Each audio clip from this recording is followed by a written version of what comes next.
Je livrais la dernière pizza de la nuit. Il était bientôt dans la matinée, probablement vers 2 heures du matin. J'habite dans une petite ville et je travaille pour une pizzeria locale, l'un des rares endroits à proposer des livraisons. Étant donné que la plupart des habitations sont très éparpillées, je devais emprunter une route secondaire peu fréquentée qui traversait toute la ville sans feu ni intersection. La route était presque déserte, passant par la forêt qui entourait notre ville. Alors que je roulais, quelque chose dans ma voiture a commencé à sembler étrange. J'ai vérifié le niveau de carburant, il était à moitié plein, et aucun autre voyant n'était allumé sur mon tableau de bord. J'ai donc supposé que ce n'était rien et j'ai continué, mais plus j'avançais, plus ma voiture avait du mal à rouler. Elle devenait instable, oscillant d'un côté à l'autre tandis que j'essayais de maintenir la vitesse, jusqu'à ce qu'elle arrête simplement d'accélérer. La voiture a continué à rouler quelques mètres, et j'ai lentement tourné le volant pour la garer sur le bas-côté, à moitié dans l'herbe. Un peu agacé, j'ai regardé à nouveau le tableau de bord en essayant de redémarrer la voiture, mais sans succès. J'ai frotté mes yeux, frustré, puis je suis calmement sorti pour vérifier l'extérieur de la voiture à la recherche de signes de dommages. Je n'ai rien vu, mais c'était une voiture vraiment vieille, et honnêtement, je ne savais même pas quoi chercher. Pendant que j'étais dehors, j'ai regardé la route, ne voyant rien d'autre que du brouillard et des arbres. Mais lorsque je me suis retourné pour regarder derrière moi, j'ai aperçu une silhouette au loin, debout dans le brouillard, de l'autre côté de la route. Je suis rapidement remonté dans ma voiture et j'ai appelé un de mes collègues, qui est aussi un ami, pour lui demander de venir me chercher. Il a accepté, bien qu'il ne puisse arriver que dans 30 minutes. Je l'ai remercié, puis j'ai appelé le client pour lui expliquer la situation et m'excuser du désagrément. Ils ont été compréhensifs, donc tout ce qu'il me restait à faire était de m'asseoir et d'attendre. Un instant après, je me suis rappelé la silhouette que j'avais vue. J'ai vérifié mes rétroviseurs, mais je ne voyais rien.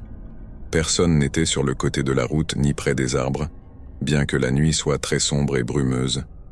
Je me suis détendu à nouveau, et j'ai ouvert la boîte de pizza, prenant une part pour moi en attendant.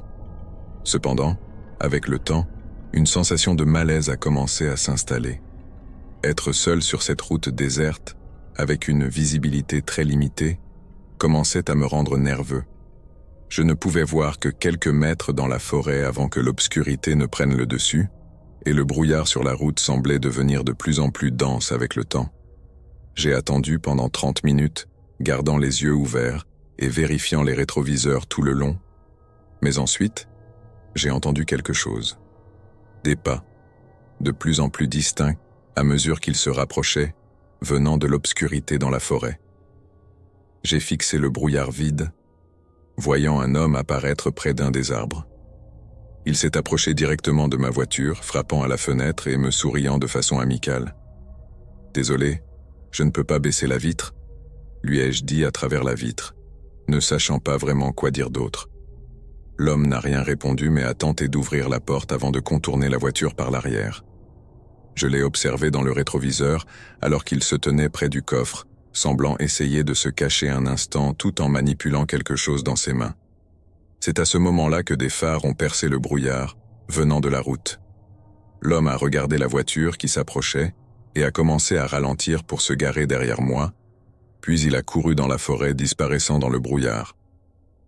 Mon ami semblait avoir remarqué l'homme aussi, car il s'est approché de ma voiture avec beaucoup de prudence. Nous avons finalement laissé ma voiture sur place, et c'est pendant le trajet de retour avec mon ami qu'il m'a dit que l'homme tenait une arme avant de s'enfuir dans la forêt. Nous avons appelé la police et fait venir une dépanneuse pour récupérer la voiture qui, comme il s'est avéré, avait été cambriolée et pillée.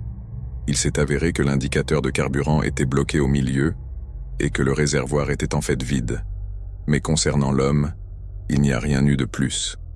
Je ne sais pas ce qu'il essayait de faire. Il a évidemment volé la voiture, mais que m'aurait-il fait s'il avait essayé alors que j'étais encore dedans? Et pourquoi était-il là, sur cette route déserte, en pleine nuit? Tout ce que je peux dire, c'est que si mon ami n'était pas arrivé à ce moment-là, je suis presque sûr que je n'aurais jamais été revu. Être livreur n'a jamais été mon premier choix de boulot à la fin de la vingtaine, mais j'ai été licencié pendant la pandémie, et la seule entreprise qui recrutait était une pizzeria locale. C'était un endroit populaire dans notre ville, mais en réalité, ce n'était que de la pizza basique. Quoi qu'il en soit, c'était à l'époque où tout le monde restait chez soi et commandait des livraisons, donc je faisais des heures supplémentaires et restais occupé jusqu'à la fermeture chaque nuit à 1 heure du matin. Ce soir-là n'était qu'une journée comme les autres, avec des courses dans toute la ville. Aux alentours de minuit, nous avons reçu une commande pour 4 grandes pizzas à livrer dans une maison située à la sortie de la ville, à environ 30 minutes de route. J'ai accepté la commande, sachant que ce serait la dernière de la soirée et que c'était une grosse commande, donc le paiement compenserait probablement le long trajet. À 12h15, je suis parti pour livrer la pizza. Le trajet n'avait rien de spécial. Toutes les routes étaient désertes et personne n'était dehors à cause des confinements obligatoires. Mais en arrivant à l'adresse, j'ai été immédiatement confus. Il y avait une allée avec un grand portail ouvert qui semblait appartenir à un manoir. Mais au bout de l'allée, il n'y avait rien. C'était juste une impasse avec une forêt tout autour. Sauf qu'un peu plus loin dans les arbres, il y avait une lumière qui brillait. Je me suis garé au milieu de l'allée et suis sorti de la voiture. En me tenant dehors, je pouvais voir plus clairement qu'il s'agissait d'un feu de camp ou d'un grand feu de joie, et j'entendais un groupe de personnes discuter. Au bout d'un moment, une silhouette s'est avancée devant la lumière du feu et m'a fait signe de la main, comme pour m'inviter à leur apporter les pizzas. Inutile de dire que cela n'avait rien de normal, mais les voir me faire signe et entendre les conversations m'a suffi pour croire que c'était juste un groupe d'étudiants en train de traîner. Après tout, ils avaient commandé 4 grandes pizzas, donc tout semblait logique dans ma tête. J'ai pris les pizzas sur la banquette arrière et laissé les phares allumés, puis j'ai commencé à marcher en direction des arbres. En m'approchant du feu, quelques autres personnes sont apparues dans la lumière, me regardant tous avancer vers eux. Lorsque je suis arrivé près du feu, il y avait une demi-douzaine de personnes debout ou assises dans la zone. Curieusement, aucune d'elles ne semblait heureuse que la pizza soit enfin arrivée. Il n'y avait rien d'autre autour du feu. Pas de bouteilles de bière ou de boisson. Pas de musique, pas de jeu, juste un groupe de personnes autour du feu. Je me suis arrêté à la lisière de l'endroit, tenant maladroitement les pizzas en l'air, espérant que quelqu'un viendrait les prendre et payer. Une seconde plus tard, un homme s'est approché et a pris les cartons, les passant à quelqu'un d'autre. Mais cette atmosphère étrange commençait vraiment à me mettre mal à l'aise. Avant même que je puisse demander à être payé, j'ai entendu des bruits de pas approchant depuis la forêt.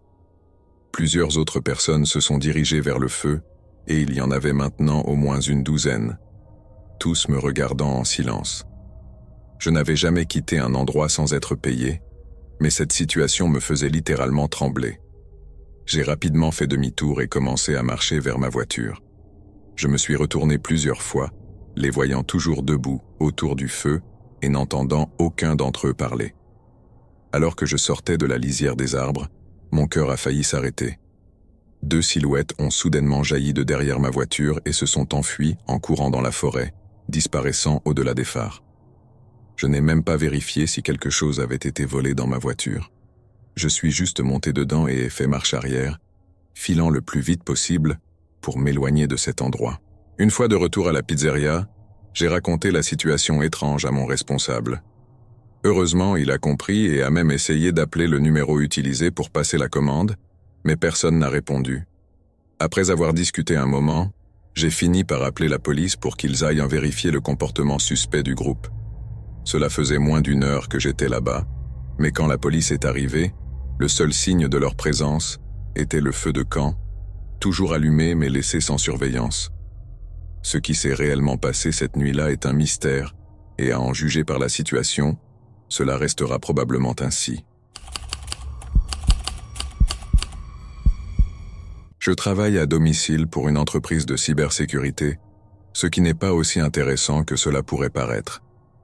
Je dois être en ligne toute la nuit, de 22h à 6h, à parcourir des fichiers remplis de codes pour voir si quelque chose représente une menace potentielle.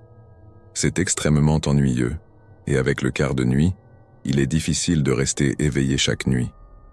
Il y a quelques semaines, une nuit, j'étais encore debout à 2h du matin, travaillant et sentant la fatigue me gagner.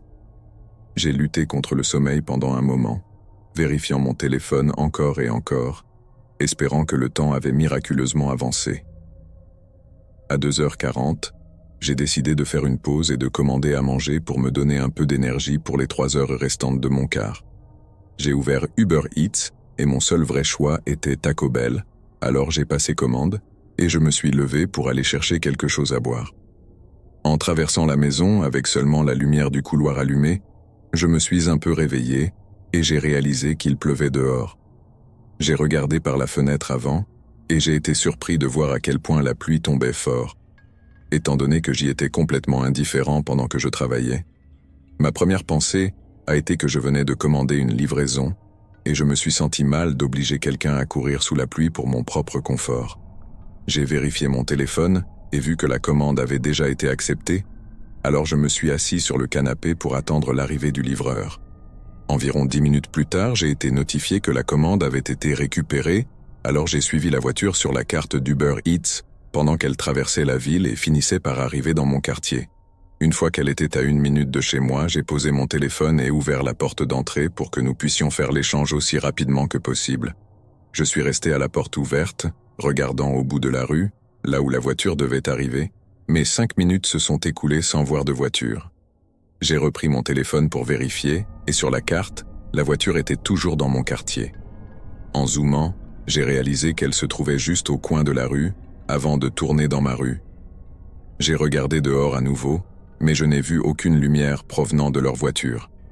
Ma réaction logique a été de penser qu'ils s'étaient probablement trompés de maison ou qu'ils n'arrivaient pas à voir les numéros à cause de la pluie, alors j'ai essayé de les appeler. Après quelques sonneries, ils ont rejeté l'appel. J'ai essayé à nouveau, mais sans succès. Ne sachant pas exactement ce qui se passait, je suis resté à la porte et j'ai attendu. Je dirais que 5 autres minutes sont passées avant que je ne tente de les contacter à nouveau. J'ai appelé, et cette fois, ça a sonné un moment avant qu'ils ne répondent. J'ai demandé où ils étaient et s'ils avaient besoin d'aide pour trouver ma maison, mais en écoutant leurs réponses, tout ce que j'ai entendu de leur côté, c'était le crépitement de la pluie battante. Après quelques secondes de plus, j'ai raccroché, me sentant vraiment mal à l'aise à propos de cet appel. J'ai vérifié la carte une fois de plus. Au début, elle ne s'était pas actualisée, mais quand elle l'a fait, elle montrait que la voiture était juste devant chez moi. J'ai regardé par les fenêtres et je n'ai rien vu, mais savoir qu'ils étaient en train de marcher sous la pluie me donnait un très mauvais pressentiment.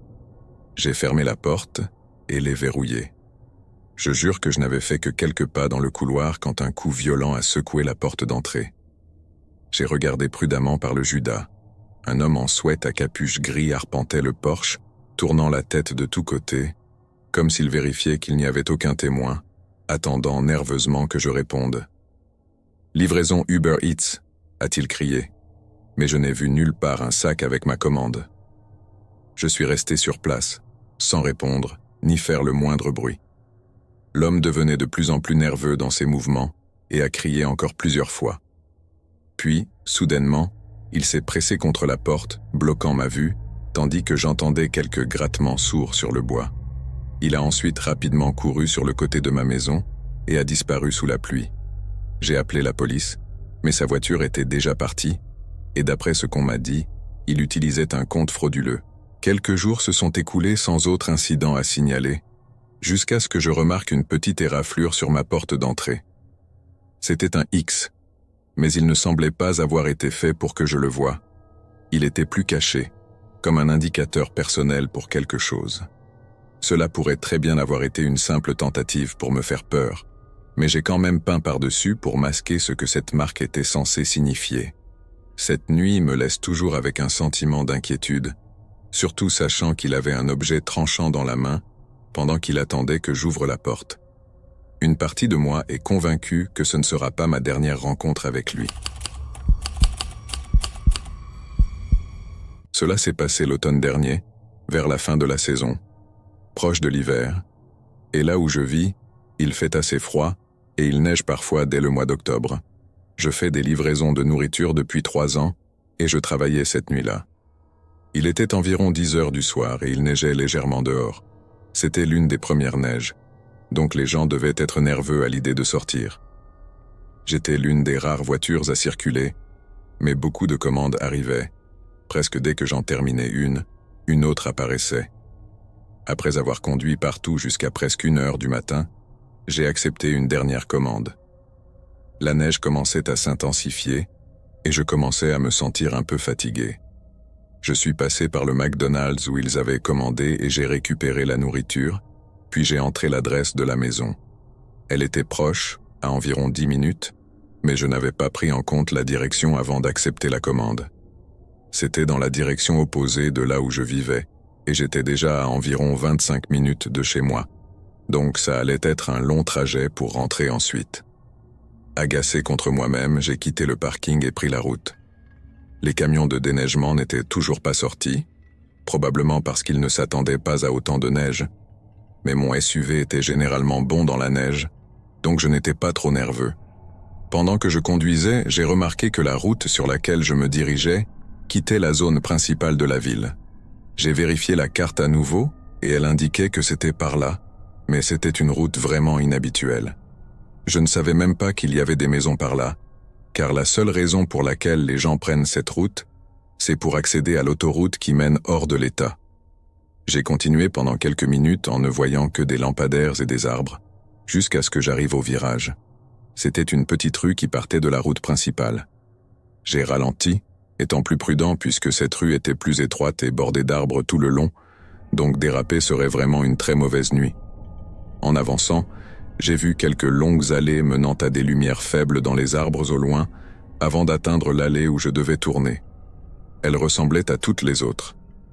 J'ai lentement conduit dans l'allée jusqu'à arriver à la maison. C'était une maison de taille moyenne, ancienne, complètement recouverte de neige. Rien ne semblait vraiment notable à son sujet. La seule chose intéressante était qu'elle était ici, au milieu de la forêt. Je me suis garé devant et j'ai pris le sac, puis j'ai commencé à marcher vers la porte. La neige était plus épaisse que je ne l'aurais voulu, trempant mes chaussures et même le bas de mon pantalon. Lorsque je suis arrivé sur le porche, j'ai frappé à la porte et commencé à poser le sac, mais presque immédiatement, la porte s'est ouverte brusquement. J'ai levé les yeux et vu un grand homme en manteau d'hiver, le visage pâle comme s'il venait de sortir du froid. « Salut, j'ai ta commande ici », ai-je dit en levant le sac. Après un moment, l'homme a reculé et a ouvert la porte plus largement. « Tu peux la poser là-bas », dit-il en levant le bras et en pointant ce que je supposais être la cuisine. La manière dont il l'a dit me donnait l'impression que je devais le faire, mais je savais que c'était une horrible idée de rentrer. J'ai regardé les mains de l'homme, voyant qu'il ne tenait rien, donc cela n'avait vraiment aucun sens de faire autre chose que de lui remettre le sac. « Je suis désolé, mais je dois vraiment y aller », ai-je dit nerveusement en levant à nouveau le sac. Le visage de l'homme s'est soudainement assombri, puis il a brusquement claqué la porte. Encore un peu choqué par ce qui venait de se passer, j'ai posé le sac sur le porche et j'ai rapidement commencé à retourner vers ma voiture. Mais juste au moment où j'ai dépassé la cour avant, j'ai entendu un bruit derrière moi. Je me suis retourné, réalisant que cela venait de quelque part de l'autre côté de la maison. Cela aurait pu être une porte arrière ou quelque chose, mais c'était trop étouffé pour être entendu clairement. De plus en plus effrayé, j'ai accéléré le pas et suis monté dans ma voiture. J'ai allumé le moteur et, juste au moment où j'ai levé les yeux, j'ai vu l'homme contourner le côté de sa maison et se diriger rapidement vers ma voiture. Il tenait quelque chose dans ses mains, cela ressemblait presque à une corde, mais il y avait autre chose que je n'ai pas réussi à distinguer. J'ai soudainement ressenti mon cœur s'accélérer et l'adrénaline envahir mon corps.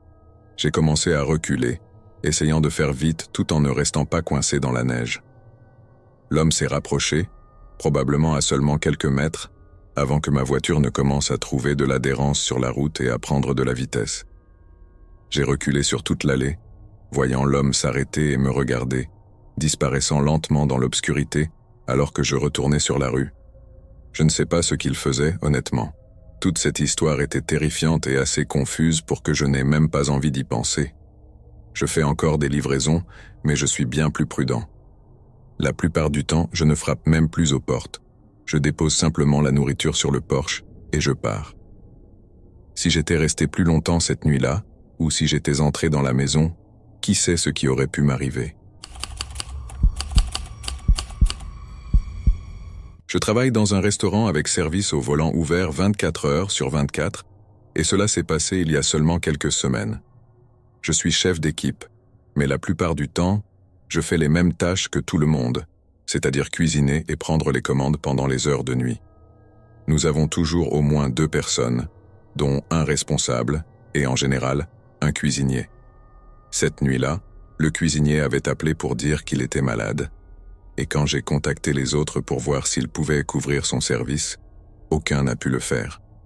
Ainsi, à minuit, j'étais le seul employé sur place. En général, le restaurant n'est pas très occupé la nuit, et d'autres employés arrivent à 4 heures du matin, donc ce n'était pas un service entier seul, mais cela signifiait que pendant 4 heures, je devais tout faire moi-même. J'ai gardé mon casque sur les oreilles, au cas où quelqu'un viendrait au service au volant, puis j'ai commencé à m'occuper des tâches que j'avais pour la nuit. J'ai commencé par gratter et nettoyer les plaques de cuisson, mais quelques minutes après, j'ai été interrompu par un bruit de coups frappés venant de l'avant du restaurant. Je suis descendu et j'ai regardé par-dessus le comptoir, voyant un homme debout devant la porte d'entrée, frappant dessus, puis il a pressé son visage contre la vitre et regardé à l'intérieur, balayant la salle du regard avant que ses yeux ne se fixent sur moi. Je me suis approché de la porte pendant qu'il me fixait, et quand je me suis approché, il a reculé et a attendu, comme s'il pensait que j'allais ouvrir. J'ai crié à travers la vitre que notre salle à manger était fermée et qu'il devait utiliser le service au volant s'il voulait commander quelque chose. Il avait l'air confus, alors j'ai crié de nouveau que les portes étaient verrouillées et qu'il devait utiliser le service au volant. Il n'a montré aucune réaction cette fois, ne me donnant aucun indice s'il m'avait compris ou non. Alors je me suis simplement retourné et suis revenu à la cuisine. Je pensais qu'il finirait par comprendre que les portes ne s'ouvriraient pas. J'ai continué à nettoyer les plaques de cuisson, passant au moins 15 à 20 minutes dessus. Pendant ce temps, je suis allé vérifier une fois l'avant pour voir si l'homme était parti, et de ce que je pouvais voir, il avait disparu. Le parking était complètement vide, et l'homme n'était plus à la porte. Mais c'était quelques minutes après avoir fini avec les plaques de cuisson que j'ai reçu une alerte sur mon casque, indiquant que quelqu'un était au service au volant. J'ai activé mon micro et demandé leur commande en marchant vers la fenêtre, mais personne n'a répondu. Quand je suis arrivé à la fenêtre, j'ai immédiatement vu sur la caméra qu'il n'y avait pas de voiture dehors. J'ai regardé autour de l'écran et n'ai vu aucun mouvement non plus, alors j'ai ignoré et ai commencé à repartir. Mais alors que j'atteignais l'arrière de la pièce, je me suis arrêté quand j'ai cru entendre quelque chose. Je suis resté immobile et j'ai écouté attentivement, entendant des bruits de pas lents marcher au-dessus de moi, sur le toit du bâtiment. C'étaient des pas prudents, ne faisant presque aucun bruit, à part le grincement du toit, mais je n'avais aucun doute qu'il y avait quelqu'un là-haut. J'ai suivi le son de leurs pas du regard, traçant leur chemin le long du plafond jusqu'à l'échelle menant à la trappe de maintenance. C'est là que j'ai réalisé ce qu'ils faisaient. J'ai couru vers l'échelle et ai commencé à chercher un moyen de verrouiller la trappe pour l'empêcher de s'ouvrir, mais je ne l'avais jamais utilisée, donc je n'avais aucune idée de son fonctionnement, ni même si elle pouvait être verrouillée. Puis il y a eu un grand grincement du plafond juste au-dessus de moi, suivi de quelques bruits sourds venant de l'extérieur de la trappe. Un moment est passé, puis la trappe a légèrement grincé en s'ouvrant, et à travers le petit espace, tout ce que j'ai vu, c'était une paire d'yeux qui me fixaient. J'ai sprinté vers l'avant du bâtiment, entendant des bruits forts venant de l'endroit où se trouvait la trappe. J'ai rapidement déverrouillé la porte et couru vers ma voiture. J'ai appelé la police en m'asseyant à l'intérieur et en scrutant frénétiquement les fenêtres du restaurant pendant que j'étais au téléphone.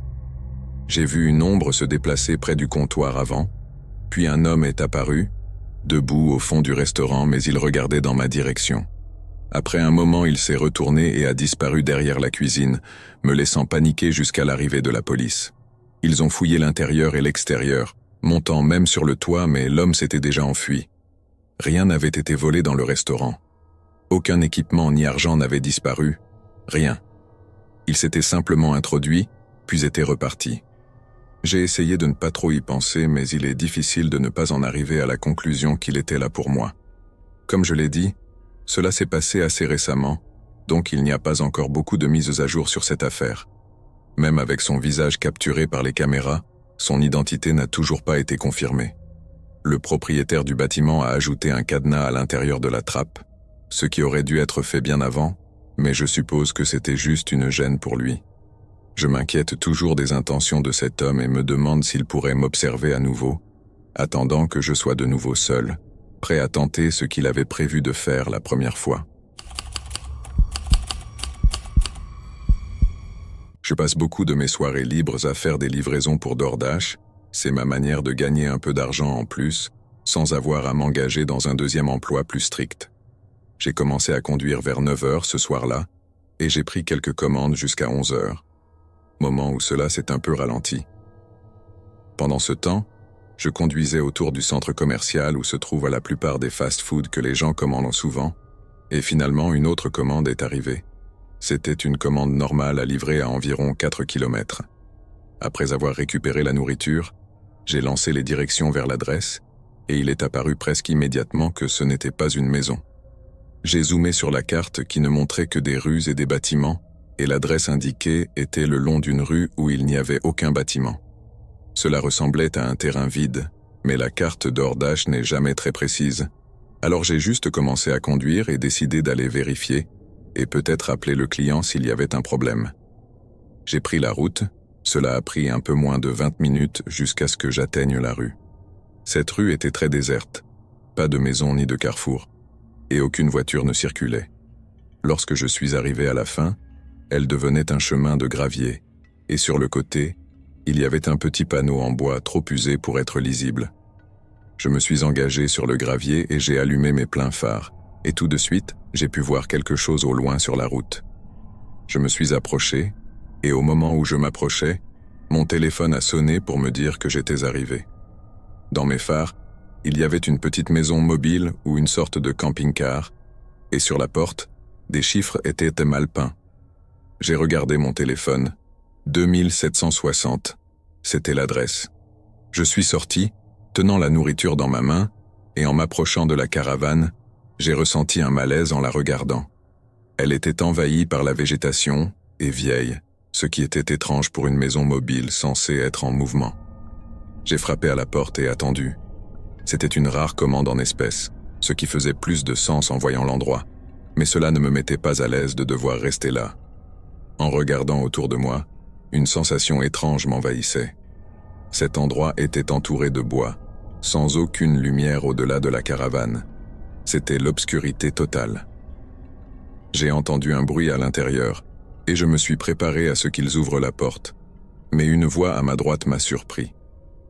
J'ai regardé et vu un homme souriant, debout près du coin de la caravane. Il m'a demandé si j'avais sa commande, et j'ai hoché la tête en m'excusant et en lui remettant.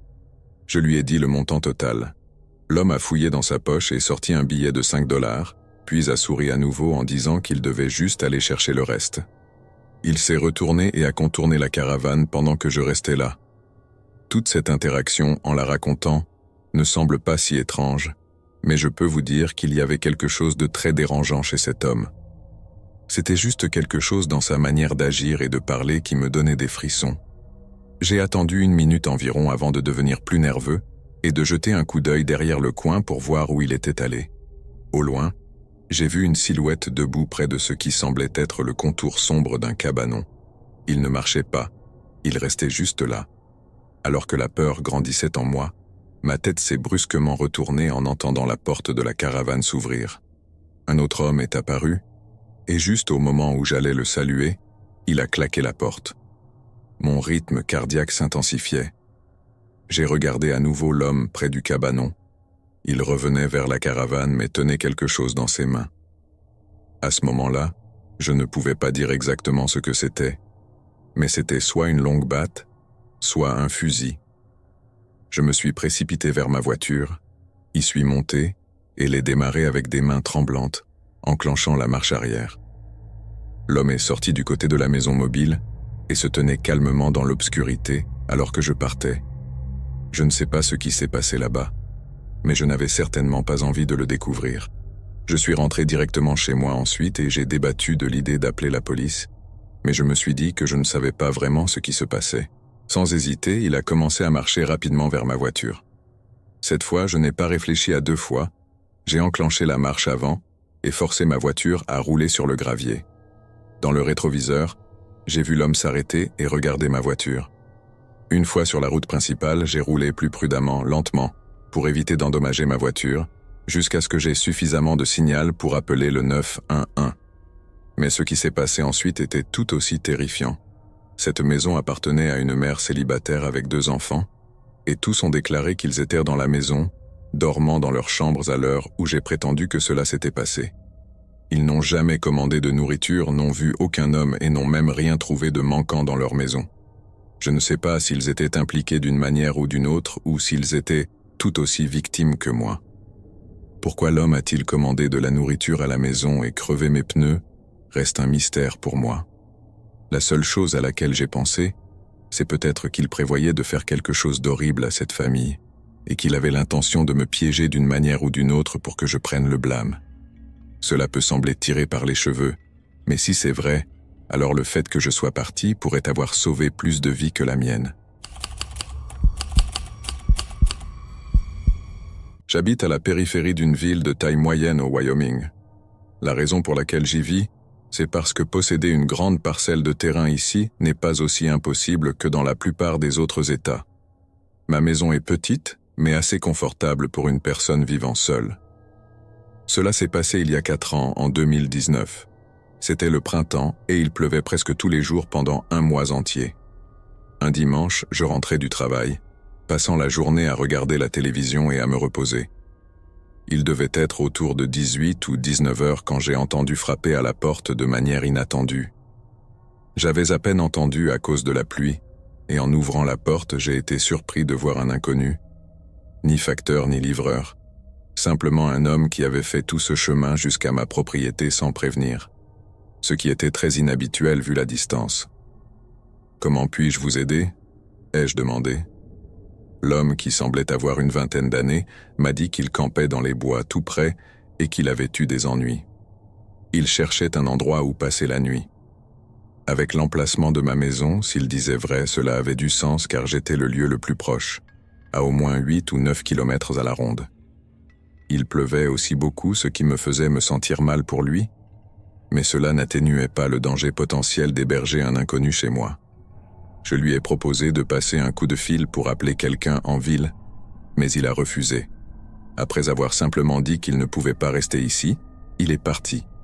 Je l'ai regardé marcher sur le chemin de terre, puis il s'est détourné et a disparu dans les bois. Aussi étrange que cela puisse paraître, je n'y ai plus pensé après quelques minutes et je suis retourné à mes occupations devant la télé. Je ne regardais pas l'heure très souvent, mais il devait être au moins 2 heures plus tard, bien après la tombée de la nuit, quand j'ai vu une lumière orange par la fenêtre, dans mon jardin. Je me suis levé et j'ai tiré le rideau. Malgré la pluie et la brume, j'ai aperçu un feu de camp en plein milieu des bois, juste derrière ma maison. Le feu était petit, vacillant sous un grand arbre malgré la pluie. À côté, se tenait une silhouette, tenant quelque chose dans les mains. Je ne pouvais pas dire si elle me faisait face ou si elle regardait les bois. J'ai refermé le rideau rapidement et appelé la police pour leur signaler la présence de cet individu. Je savais qu'il mettrait probablement 1 heure à arriver, et même si la personne ne me faisait aucun mal, je voulais qu'elle soit loin de ma maison avant d'aller me coucher. Après mon appel, j'ai jeté un autre coup d'œil par la fenêtre. Le feu brûlait toujours, mais la silhouette avait disparu. Puis, j'ai entendu des pas approcher de la maison. Je me suis précipité vers une autre fenêtre et j'ai aperçu l'homme passant avec un fusil de chasse à la main. Il a tourné le coin et s'est dirigé vers la porte d'entrée. Il a frappé à la porte quelques fois, puis tout est devenu silencieux. J'ai attrapé mon arme de défense personnelle dans le placard du couloir et me suis caché derrière le mur, essayant de comprendre la situation. Il a frappé de nouveau, cette fois-ci avec la crosse de son fusil, presque au point de briser un panneau de la porte. À cet instant, je n'avais qu'une pensée. Je devais le dissuader immédiatement, avant que cela ne devienne une question de vie ou de mort. J'ai tiré un coup de feu près du cadre de la porte, me rendant temporairement sourd à cause du bruit.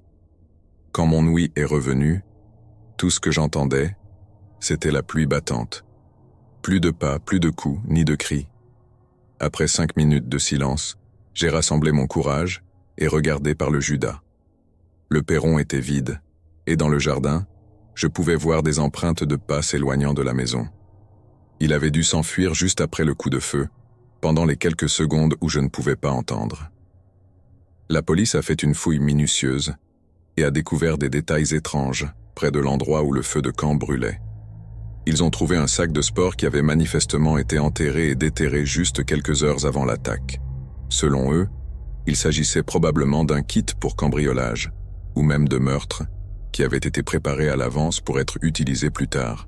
Cela signifiait que mon agresseur avait planifié son acte et avait déjà été près de ma maison au moins une fois avant cette nuit. Pourquoi il m'a attaqué spécifiquement reste un mystère, et où il se trouve aujourd'hui est aussi inconnu qu'il l'était il y a 4 ans. Je vis toujours dans la même maison et je m'inquiète chaque jour à l'idée qu'il pourrait revenir. J'ai 32 ans et je vis seul dans une maison rurale. J'ai quelques voisins à environ 1 kilomètre de chez moi avec qui je parle de temps en temps, mais la plupart du temps, je préfère rester tranquille et je ne vais en ville que lorsque j'en ai vraiment besoin. Je suis à moitié retraité, donc je passe la majeure partie de mon temps chez moi, bien que quelques mois par an, je fasse du travail de sous-traitance. À cette période de l'année, c'était la fin de l'automne, et ce jour-là, je m'occupais de ranger tout mon matériel dans le cabanon en vue de l'hiver. Il s'agissait d'outils, de tondeuses à gazon et d'autres équipements que j'avais laissés dehors. Pendant que j'étais à l'extérieur, j'ai vu quelque chose d'inhabituel. Un homme marchait le long de la route qui menait à mon allée. Il n'avait rien sur lui, ni sac à dos, ni équipement de camping. Pour vous donner une idée, cette route est totalement vide à part les quelques maisons comme la mienne, et la ville est à 4 heures de marche. Je l'ai observé jusqu'à ce qu'il disparaisse au loin sur la route. Après son départ, j'ai regardé dans les 2 directions, mais je n'ai vu aucune voiture garée sur le bord de la route. C'était vraiment étrange. Mais après un moment, j'ai cessé d'y penser et j'ai terminé de ranger mon matériel. Je suis rentré avant la tombée de la nuit et j'ai préparé mon dîner. Alors que je me reposais, un bruit sourd venant de dehors m'a fait sursauter. C'était un bruit de bois, comme si cela venait du cabanon. En regardant par la fenêtre, j'ai vu que la porte du cabanon était grande ouverte. Il est vieux, mais la porte ne s'était jamais déverrouillée toute seule. Bien que je ne sois pas sûr de ce qui se passait, je savais que je devais au moins vérifier et fermer la porte. J'ai pris mon fusil, juste par précaution, mais j'étais convaincu qu'il ne s'agirait de rien de dangereux. En marchant vers le cabanon, j'écoutais attentivement, mais je n'entendais rien d'autre que le calme de la nuit. J'ai regardé autour du champ, mais je n'ai vu ni animaux ni personne. En arrivant à la porte ouverte, j'ai allumé ma lampe torche et je l'ai braquée à l'intérieur. Rien ne semblait anormal. Je suis entré pour faire une inspection plus minutieuse à la recherche d'éventuels animaux cachés, mais je n'ai rien trouvé. J'ai refermé la porte du cabanon en m'assurant qu'elle était bien verrouillée, puis j'ai commencé à retourner vers la maison. Une étrange sensation de malaise grandissait en moi au fur et à mesure que je m'approchais de la porte d'entrée. En entrant, j'ai immédiatement verrouillé la porte derrière moi. En marchant dans le couloir, j'ai remarqué une empreinte de chaussure sur le sol. J'ai allumé la lumière et j'ai vu une série d'empreintes sales qui menaient à la chambre d'amis. Mon cœur s'est mis à battre plus vite. Je tenais fermement mon fusil, prenant une grande inspiration avant de m'approcher prudemment de la porte. J'ai posé ma tête contre le bois pour écouter et j'ai entendu une respiration juste de l'autre côté. Avant même que je puisse réfléchir à ce que je devais faire, la poignée de la porte a tourné dans ma main et la porte s'est ouverte brusquement. Je me suis reculé en sursaut, fusil en main, et j'ai vu un homme qui semblait sur le point de se jeter sur moi, brandissant une énorme pelle en métal. Je pense que le fusil l'a arrêté dans son élan. Il s'est figé dans l'embrasure de la porte, tenant la pelle comme une arme, le visage rempli de rage. J'ai crié aussi fort que je pouvais pour lui ordonner de reculer, essayant de paraître intimidant malgré la terreur qui m'habitait. L'homme a gardé ses distances, mais son expression de colère n'a jamais disparu. À ce moment-là, je ne savais pas quoi faire. Si j'appelais les policiers, ils ne pourraient sans doute pas arriver avant 1 heure, et je ne voulais certainement pas le garder sous la menace de mon arme pendant tout ce temps, de peur que quelque chose ne tourne mal. Alors que nous nous tenions là, dans un silence étrange, l'homme a soudainement lancé la pelle dans ma direction, puis s'est enfui dans la chambre. J'ai couru après lui pour voir ce qu'il faisait et je l'ai vu commencer à ramper par la fenêtre. Une partie de moi voulait l'arrêter, mais une autre partie de moi en était incapable. Il a sauté par la fenêtre et s'est enfui dans le champ, disparaissant dans la vaste nuit sombre, sans que je puisse savoir où il allait. À ce jour, cet homme n'a jamais été identifié, et ses intentions restent inconnues. Tout ce que je peux dire, c'est que si je n'avais pas eu mon fusil en main, ou s'il m'avait pris par surprise, je ne serais probablement pas ici pour vous raconter cette histoire aujourd'hui. Je ne pars pas souvent en voyage, donc c'était l'une des rares fois où j'ai dû séjourner ailleurs que chez un ami ou un membre de ma famille. La région où je devais rester était petite, et la plupart des hôtels ne semblaient pas très agréables. Mais à ma grande surprise, il y avait une maison répertoriée sur Airbnb. C'était ma première fois sur ce site, mais la maison avait l'air d'un endroit décent, bien meilleur que les hôtels. J'ai demandé les dates, et en quelques minutes, l'endroit était réservé. La semaine suivante, j'ai commencé mon trajet. Quand je suis arrivé dans la ville, qui se trouvait à environ 14 heures de ma ville, il était bien tard dans la nuit. La ville semblait presque déserte par rapport à l'endroit où j'avais l'habitude de vivre. Toutes les lumières des maisons étaient éteintes et tous les magasins étaient fermés. Pas de gens ni de voitures.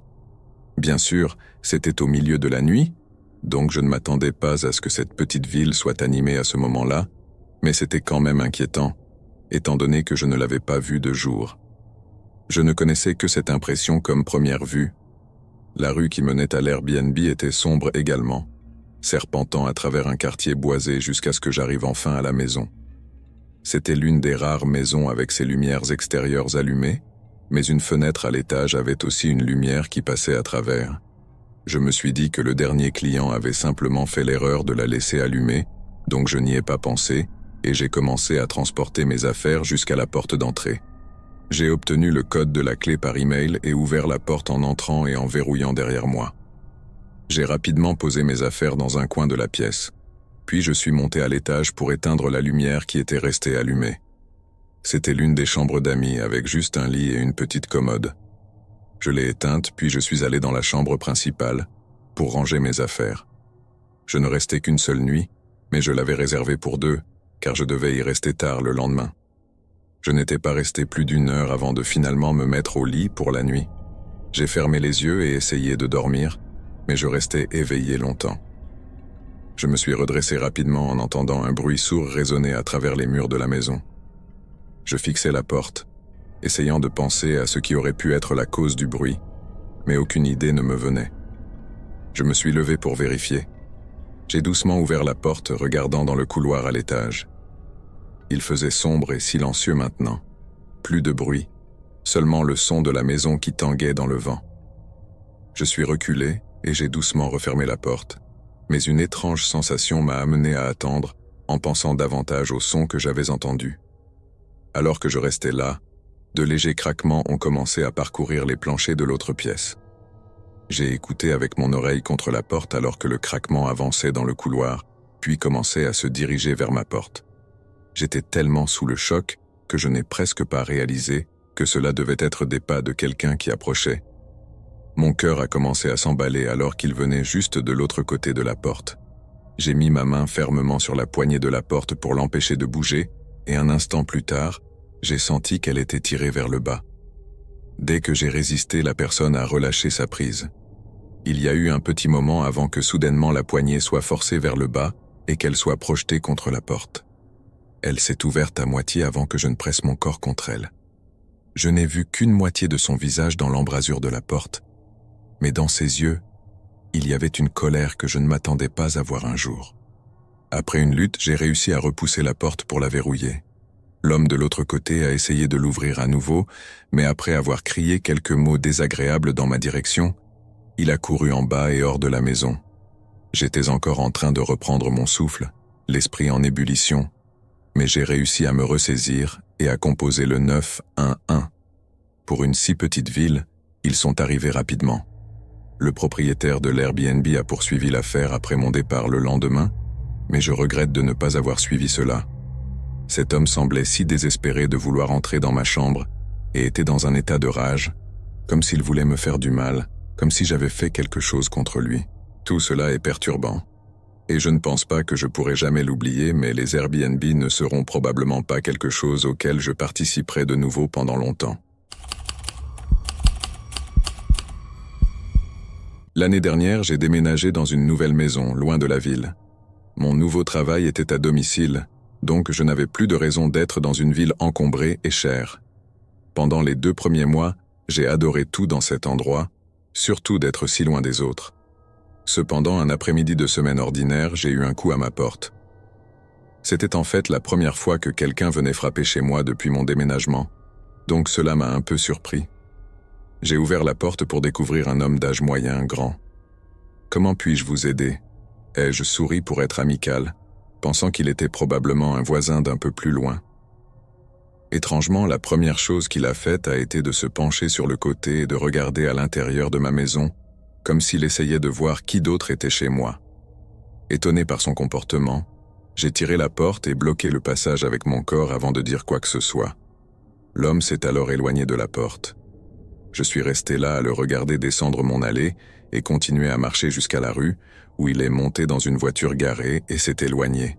Sans aucun doute, c'était la rencontre la plus étrange que j'ai jamais eue jusqu'à ce moment-là, et je n'avais vraiment aucune idée de ce qu'il fallait en penser. Ce soir-là, je suis resté chez moi pour le dîner, juste pour être sûr que l'homme ne revienne pas. J'ai envisagé d'appeler la police pour faire un rapport, mais j'avais peur de paraître ridicule, simplement parce qu'un homme était venu à ma porte sans rien faire. Vers 21h, j'ai allumé la télévision et essayé de me détendre avant de tenter de dormir. Alors que j'étais sur le canapé, j'ai entendu une voix parler à l'extérieur. J'ai rapidement mis la télévision en sourdine et écouté. C'était étouffé, mais je pouvais distinguer au moins 2 personnes qui parlaient quelque part dans le fond de mon jardin. J'ai couru vers la fenêtre arrière et ouvert les stores. Au loin, je pouvais voir 2 silhouettes marcher à travers mon jardin. L'un d'eux tenait un long outil ou objet dans sa main, mais l'autre était trop difficile à voir clairement. Ils ont traversé les arbres de ma cour jusqu'à atteindre le côté de ma maison.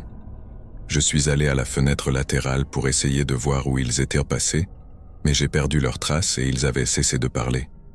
J'ai vérifié chaque fenêtre et je ne pouvais toujours pas les voir ou les entendre. Le bruit fort à ma porte d'entrée m'a fait sursauter et a envoyé des frissons dans tout mon corps. J'ai avancé, essayant de ne pas faire de bruit, et j'ai regardé par le judas. Il y avait un homme vêtu de vêtements sombres et portant un chapeau qui couvrait ses yeux. C'était sûrement l'un des hommes que j'avais vus juste avant, mais où était l'autre?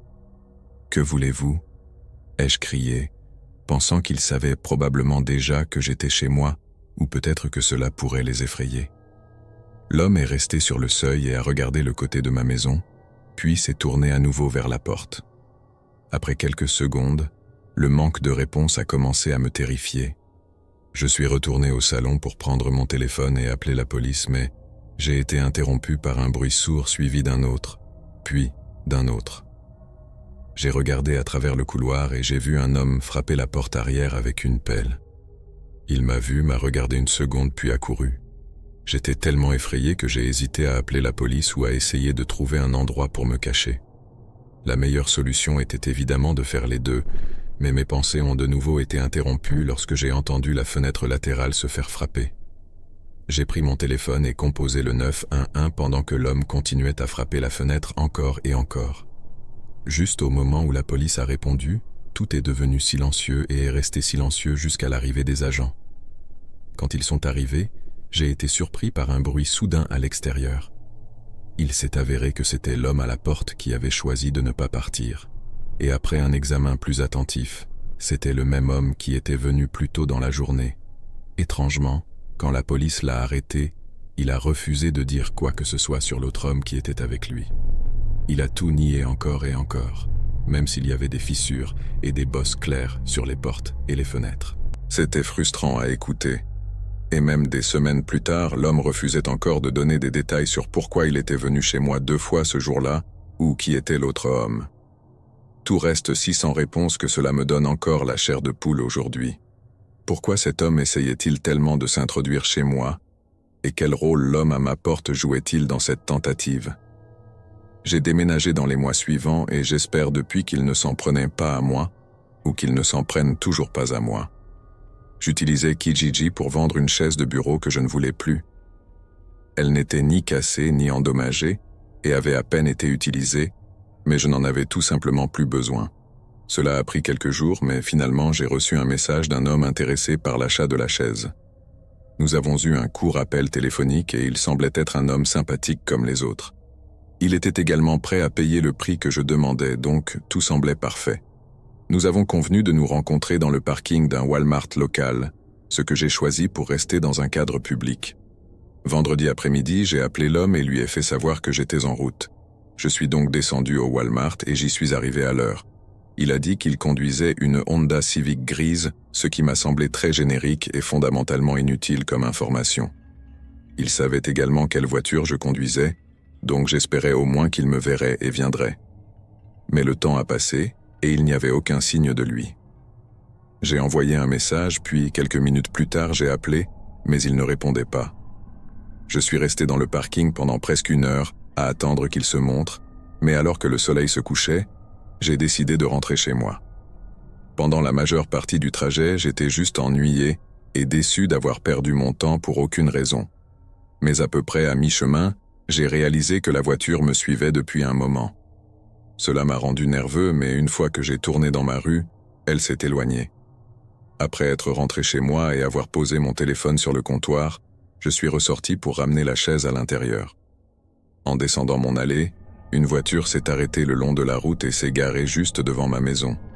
Je ne pouvais pas en être sûr, mais elle ressemblait beaucoup à la voiture qui était derrière moi plus tôt. C'était une berline rouge foncé, apparemment âgée d'au moins 15 ans avec de la rouille partout. J'ai rapidement sorti ma chaise de ma voiture et suis rentré, fermant le garage et verrouillant toutes les portes. J'ai jeté un coup d'œil par les fenêtres et j'ai vu que la voiture était toujours devant chez moi, moteur tournant. J'ai vérifié mon téléphone pour voir si l'homme avait enfin répondu et il ne l'avait toujours pas fait, et c'est à ce moment-là que j'ai commencé à être vraiment nerveux. Après 1 minute de plus, j'ai entendu une porte de voiture s'ouvrir et se fermer. J'ai regardé par la fenêtre à nouveau et vu une silhouette en vêtements sombres se tenir à côté de la voiture, mais il faisait face à la maison, comme s'il l'inspectait. Dès que j'ai vu cela, j'ai fermé les stores et composé le 911, expliquant à l'opérateur qu'un homme louche était devant chez moi et que je pensais qu'il me suivait. Ils ont envoyé un agent sur place et je les ai remerciés avant de raccrocher. J'ai légèrement soulevé le store et regardé par la fenêtre une dernière fois. Sa voiture était toujours là, mais l'homme avait disparu. Je pouvais sentir mon cœur battre plus vite alors que je faisais le tour de chaque fenêtre pour regarder. Mais ce n'est qu'en arrivant à ma porte arrière que j'ai revu l'homme. Il se tenait dans mon jardin clôturé et regardait ma maison. Je ne savais pas ce qu'il faisait, mais cela me donnait vraiment la chair de poule, et je ne pouvais pas m'empêcher de penser qu'à tout moment, il allait essayer de s'introduire. Après un moment, l'homme a commencé à marcher vers le côté de ma maison. Je suis retourné à la fenêtre avant pour voir s'il retournait à sa voiture, mais il n'est pas réapparu. J'ai de nouveau vérifié toutes les fenêtres, mais quelques minutes plus tard, la police est arrivée. La voiture était toujours devant chez moi, mais l'homme avait disparu. Ce qui était pire, c'est que la voiture était complètement vide, ne contenant pas un seul morceau de papier, ni même une empreinte digitale à l'intérieur ou à l'extérieur. Il semblait avoir été acheté dans une casse des années auparavant, mais c'était le plus ancien enregistrement qu'ils avaient. La police était aussi déconcertée que moi, surtout parce que l'homme avait disparu, laissant sa voiture derrière lui, sans faire le moindre effort pour entrer. Une chose dont nous pouvons être presque certains, c'est qu'il s'agissait probablement du même homme que précédemment, qui avait utilisé un email et un compte non traçable et m'avait suivi du parking de Walmart à ma maison. Cela fait quelques mois que tout cela s'est produit, mais je m'inquiète toujours. Pourquoi aurait-il pris le temps d'inspecter ma maison de tous les côtés s'il ne prévoyait pas de revenir un jour finir ce qu'il avait commencé? J'avais 21 ans quand j'ai pris la mauvaise décision de quitter la maison de mes parents avant de pouvoir me permettre un endroit à moi. C'était quelque chose que j'avais en réalité planifié pendant des mois, cherchant des appartements pas chers, des colocataires et tout ce qui pouvait m'aider à m'en aller. Pour une raison quelconque, j'avais priorisé mon indépendance sur tout le reste. Après des mois de recherche, j'ai trouvé une annonce sur Facebook pour une chambre à louer dans ma région. C'était une maison de 2 chambres, et le propriétaire louait la 2e chambre. Je lui ai envoyé un message sur Facebook et j'ai reçu une réponse en quelques minutes. Il a posé quelques questions, puis m'a envoyé un document. C'était une longue liste de règles à suivre pour emménager, toutes des choses simples qui relèvent du bon sens. Après avoir accepté toutes les règles, il m'a permis de venir voir la chambre le jour même. Quand je suis arrivé, j'ai été très surpris de voir à quel point l'endroit était propre et bien agencé. On aurait dit une maison témoin, si parfaitement décorée et meublée. Le propriétaire, Thierry, était un peu étrange. Il avait la vingtaine, mais sa personnalité et son apparence ne correspondaient pas à celle de la maison. Il portait un t-shirt sale et avait une façon de parler bizarre. Néanmoins, j'étais tellement ébloui par la possibilité de déménager que je ne m'en souciais pas. Une semaine plus tard, j'ai chargé un camion de location avec mes affaires et je l'ai conduit à la maison. En entrant, j'ai presque cru que j'étais dans la mauvaise maison, tant l'endroit était vide. Pas de décoration ni de meubles, à part un vieux canapé dans le salon. C'était un endroit complètement différent de celui que j'avais vu la première fois. Thierry était là et agissait comme si rien n'avait changé, me parlant à l'oreille de son excitation d'avoir un colocataire. J'ai demandé ce qu'il en était de tout le mobilier, mais il a en gros ignoré ma question et s'est mis à déballer mes affaires. Un peu perturbé, j'ai quand même emménagé. Les semaines passèrent et, pour être honnête, je voyais rarement Thierry. Il travaillait toujours et ne rentrait pas avant tard le soir. Mais au bout d'un mois, j'ai commencé à réaliser que Thierry ne rentrait presque plus chez lui. Peut-être une fois par semaine, je l'entendais rentrer vers 2 ou 3 heures du matin. Il traînait en bas un moment, puis s'en allait et ne revenait pas avant une semaine ou plus. Une partie de moi ne se souciait pas de cela, car j'étais content d'avoir la maison pour moi tout seul. Mais une autre partie était curieuse de savoir ce qu'il faisait. Je veux dire, il tenait tellement à ce que je m'installe, mais maintenant, il n'était jamais là. Puis une nuit, à 2 heures du matin, après des semaines sans voir Thierry, j'ai été réveillé par des coups frappés à ma porte de chambre, accompagné de mon nom crié. Je me suis levé en hâte. Thierry se tenait dans l'embrasure de la porte, la sueur dégoulinant de son front et une expression de colère sur le visage. « Ne sors pas de ta chambre », a-t-il dit d'une voix rude, avant de saisir la porte et de me l'arracher des mains, la claquant violemment. Je restais là sous le choc, écoutant ses pas descendre l'escalier. J'ai ouvert la porte silencieusement et après quelques secondes, j'ai entendu le bruit de quelque chose de lourd traîner sur le sol et dans le garage. J'ai couru à l'étage pour voir ce qui se passait. Il y avait une traînée de boue et de terre qui traversait la cuisine et menait jusqu'à la porte du garage. J'ai essayé de l'ouvrir, mais il avait de toute évidence verrouillé de l'intérieur. J'ai réalisé qu'il valait mieux me retirer de la situation et je suis sorti en courant vers ma voiture, appelant la police. Quand ils sont arrivés, Thierry avait déjà disparu et les traces sur le sol avaient été nettoyées. Après quelques jours d'enquête, il s'est avéré que Thierry louait en réalité la maison à quelqu'un d'autre. Je n'avais même pas le droit d'y avoir emménagé légalement et tous les documents qu'il m'avait envoyés et m'avait fait signer étaient faux. Thierry n'était probablement pas son vrai nom non plus et, à ma connaissance, il n'est jamais revenu après cela. Je ne sais pas exactement ce qu'il projetait, mais il était tellement déterminé à ce que je reste dans ma chambre cette nuit-là, et avec sa disparition par la suite, il avait clairement quelque chose de horrible à cacher. Ce qui me trouble vraiment, c'est pourquoi il tenait tant à ce que je m'installe dans la maison et vive avec lui. Je ne peux m'empêcher de penser qu'il avait des plans pour moi et que j'ai à peine réussi à m'en sortir sans le découvrir de la manière difficile. Il y a quelques années, alors que j'avais 26 ans, ma mère célibataire venait de décéder et, étant enfant unique, la maison m'avait été laissée soit pour la vendre, soit pour y emménager.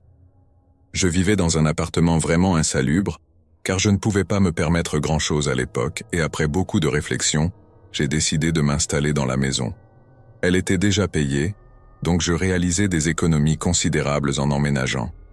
Mon objectif était de pouvoir économiser pendant quelques années et de retrouver mes esprits, puis de la vendre pour acheter la maison de mes rêves, une fois mon bail terminé à l'appartement. Je déménageais à travers la ville vers la maison.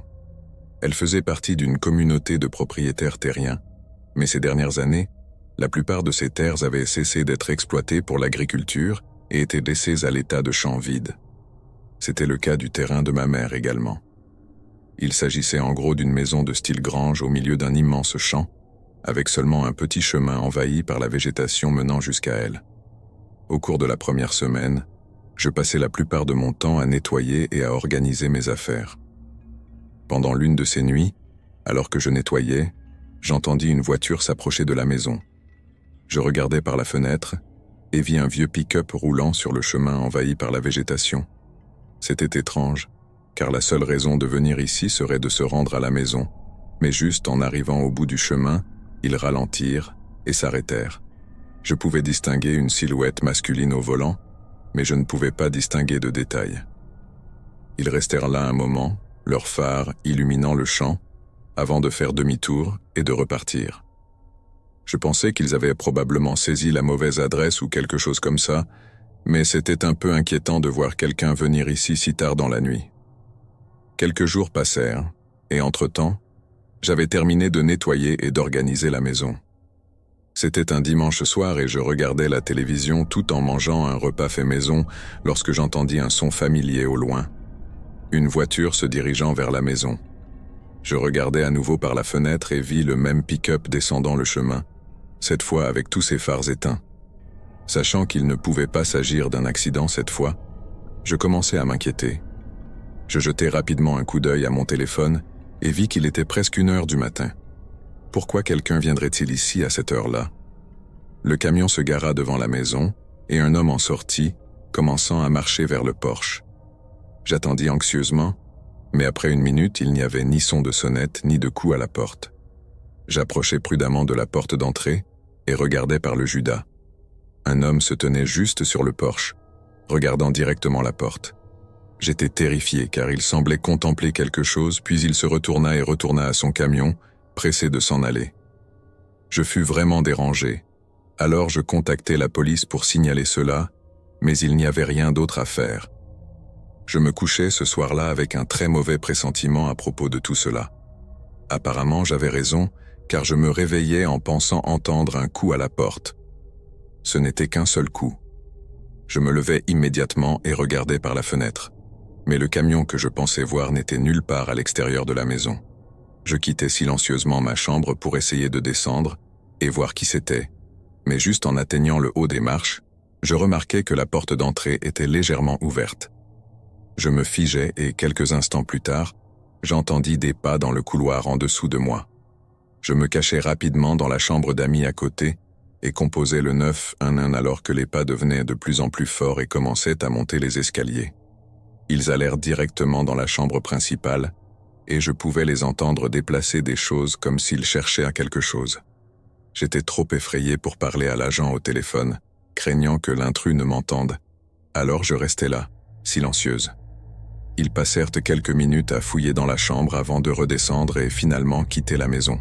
Je commençais à parler à l'agent alors que je courais vers la fenêtre arrière pour essayer de les identifier avant qu'ils ne s'enfuient. Il faisait sombre, mais je pouvais voir que c'était le même homme qui était sur mon porche plus tôt. Il marchait dans le jardin vers le champ de hautes herbes avant de disparaître à l'intérieur. La police vint et essaya de trouver des preuves pour aider dans l'affaire, mais ma description de l'homme était à peu près tout ce qui pouvait être utile. Je ne sais pas ce que cet homme voulait, mais il semblait chercher quelque chose de précis. Cela me fait penser qu'il savait peut-être quelque chose que ma mère avait, et après avoir appris son décès, il voulait le voler. Mais une fois que je réalisais qu'il devait savoir que j'étais à la maison et probablement dans la chambre, cela me terrifia de penser à ce qu'il planifiait de me faire si j'étais encore là. Je finis par vendre la maison 1 mois plus tard parce que j'avais trop peur qu'il revienne.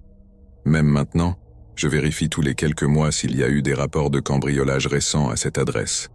Mais c'est resté calme depuis cette nuit-là.